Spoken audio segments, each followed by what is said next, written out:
In this video, I'm going to show you how to upload videos longer than 15 seconds to your Instagram stories. That is quite simple and easy to do, so let's begin. And first, open up your Instagram, tap on plus icon and here select story.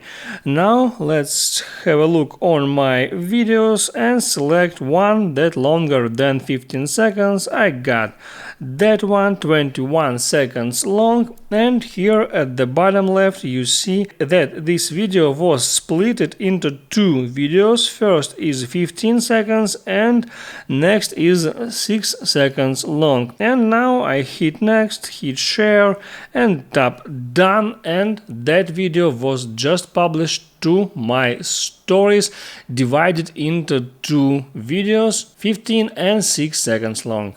That's how it works. Make sure you like this video and don't forget to subscribe.